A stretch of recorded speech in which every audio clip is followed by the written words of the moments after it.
आज का जो हमारा टॉपिक है वो है सार्क। सार्क यानी कि दक्षिण एशियाई क्षेत्रीय सहयोग संघ। सार्क यानी दक्षेश भी कहा जाता है। इसका पूरा नाम है south Asian association for regional cooperation.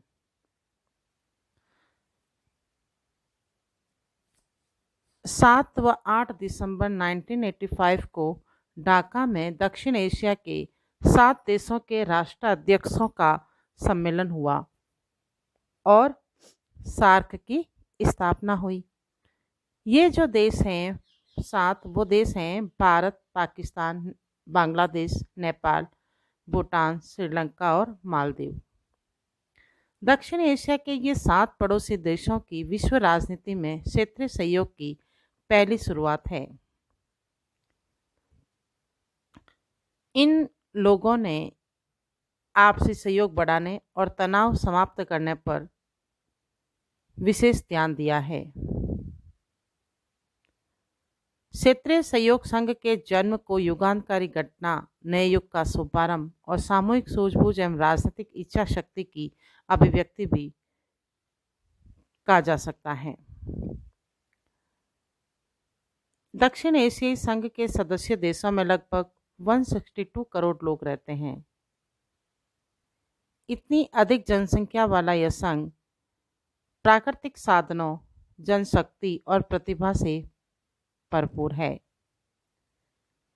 फिर भी इन देशों की जनसंख्या गरीबी, अशिक्षा और कुपोषण की समस्या से पीड़ित है।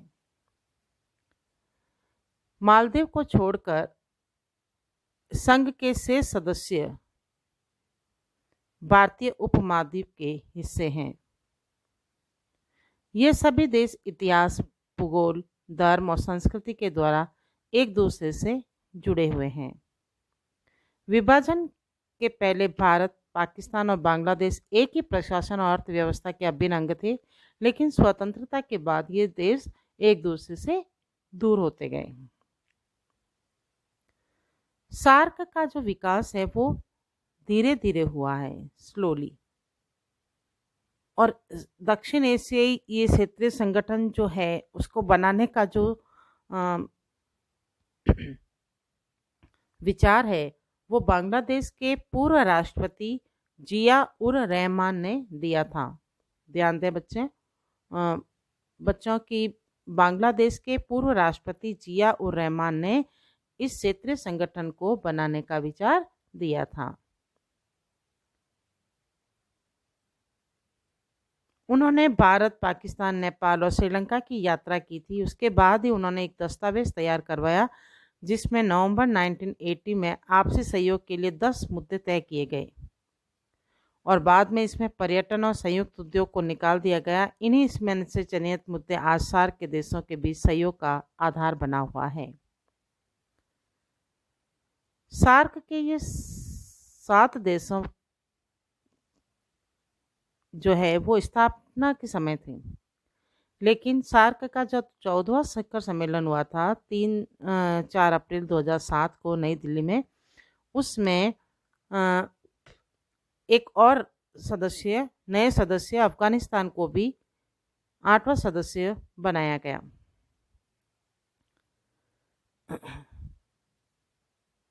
सार्क के विदेश सचिवों की अप्रैल 1981 में बांग्लादेश के दस्तावेजों पर विचार करने के लिए एक बैठक हुई और विदेश मंत्रियों की पहली बैठक नई दिल्ली में 1983 में हुई। उसके बाद विधिवत रूप से विभिन्न बैठकें और सम्मेलन होते रहे। सार्क का जो उद्देश्य है वो है दक्षिण एशियाई क्षेत्र की जनता के कल्याण व उनके जीवन स्तर में सुधार करना, दक्षिण एशिया के देशों की सामूहिक आत्मनिर्भरता में वृद्धि करना, इस क्षेत्र के आर्थिक, सामाजिक और सांस्कृतिक विकास में तेजी लाना, आपसी विश्वास, सूझबूझ तथा एक दूसरे की समस्याओं का मूल्यांकन करना, आपसी सहयोग में वृद्धि करना वो सहयोग आर्थिक, सामाजिक, सांस्कृतिक, तकनीकी और वैज्ञानिक भी है। अन्य विकसित देशों के साथ सहयोग में वृद्धि करना और अंतर्राष्ट्रीय मंच पर अपने आपसी सहयोग को मजबूत करना। इसके साथ ही, इन उद्देश्यों के साथ ही सार्क के चार्टर एवं ढाका घोषणा में जो चार्टर सार्क का बना था, वो नंबर 1 उद्देश्य को परिभाषित करता है, तो उसका आर्टिकल नंबर 2 सिद्धांत को भी बताता है। सार्क के प्रमुख सिद्धांत हैं: संगठन के ढांचे के अंतर्गत सहयोग, समानता, क्षेत्रीय अखंडता, राजनीतिक स्वतंत्रता, एक दूसरे देशों के आंतरिक मामलों में हस्तक्षेप न करना, आपसी लाभ के सिद्धांतों का सम्मान करना आदि। इसके साथ ही द्विपक्षीय बहुपक्षीय सहयोग का स्थान न लेकर सहयोग जो है वो इनका पूरक होगा, यानी उनके उत्तरदायित्वों का विरोधी न होकर एक दूसरे का पूरक होगा। सार्क निम्न संस्थाओं के माध्यम से या कुछ संस्थाओं के माध्यम से अपना कार्य करता है।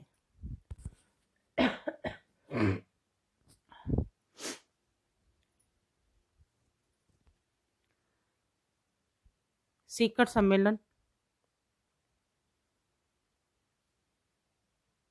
मंत्रिपरिषद, स्थायी समिति, तकनीकी समितियां, कार्यकारी समिति और सचिवालय, और वित्तीय प्रावधान, इन सब के माध्यम से सार्क अपना कार्य संपादित करता है। सार्क के जो शिखर सम्मेलन हैं वो लगातार होते रहे हैं और विभिन्न शिखर सम्मेलनों में विभिन्न योजनाओं,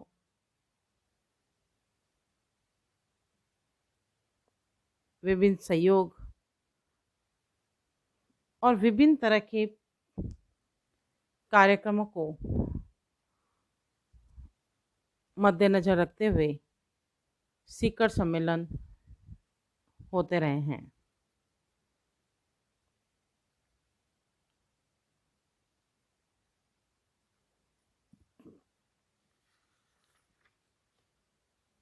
इसके विभिन्न शिखर सम्मेलन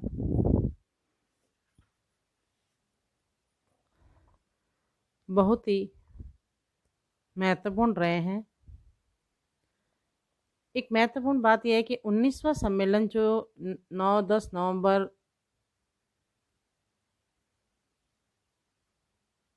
1916 को पाकिस्तान की राजधानी इस्लामाबाद में होना था, लेकिन कुछ परिस्थितियों में भारत ने इससे शिरकत करने से इनकार कर दिया। तो उसके बाद बांग्लादेश, अफगानिस्तान, भूटान और फिर श्रीलंका ने भी इस क्षेत्र में आतंकवाद की वजह से खराब हुए माहौल और उसमें पाकिस्तान की भूमिका पर उठाते हुए सवाल इस सम्मेलन में शामिल होने से इनकार कर दिया। तो वो सम्मेलन जो था वो टाला गया। अब तक इसके काफ़ी सम्मेलन हो चुके हैं। अभी कोरोना की वजह से ये सम्मेलन ऑनलाइन ही हुए हैं। सार्क की भूमिका का मूल्यांकन।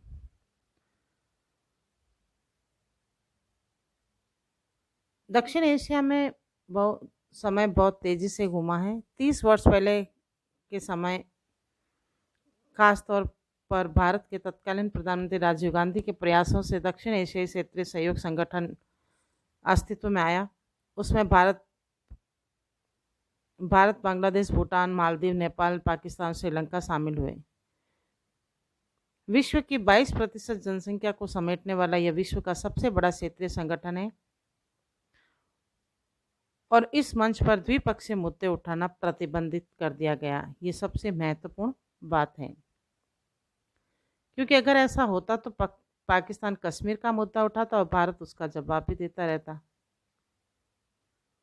तो इन क्षेत्रीय संगठनों ने आर्थिक एकजुटता के द्वारा काफ़ी उपलब्धियां हासिल की। इससे आर्थिक विकास के साथ विवादों के निपटारों की प्रक्रिया में भी मदद मिली। आर्थिक विकास के लिए दक्षेस को एक माध्यम समझना भी शुरू किया। एक स्वतंत्र व्यापार क्षेत्र बनाने की वचनबद्धता भी जताई गई। अमेरिका और यूरोपीय संघ को पर्यवेक्षक का दर्जा दिया गया और शक्तिशाली देशों से दक्षेस देशों को आर्थिक सहयोग भी मिलता रहा। सदस्य देशों को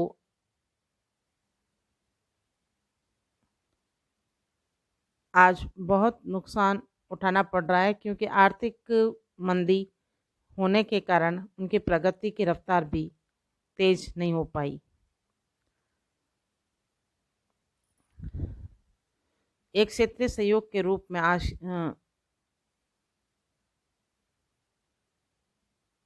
एक क्षेत्रीय सहयोग के रूप में सार्क की भूमिका विश्व राजनीति में बहुत ही महत्वपूर्ण, सहयोगात्मक और प्रगति की ओर ले जाने वाली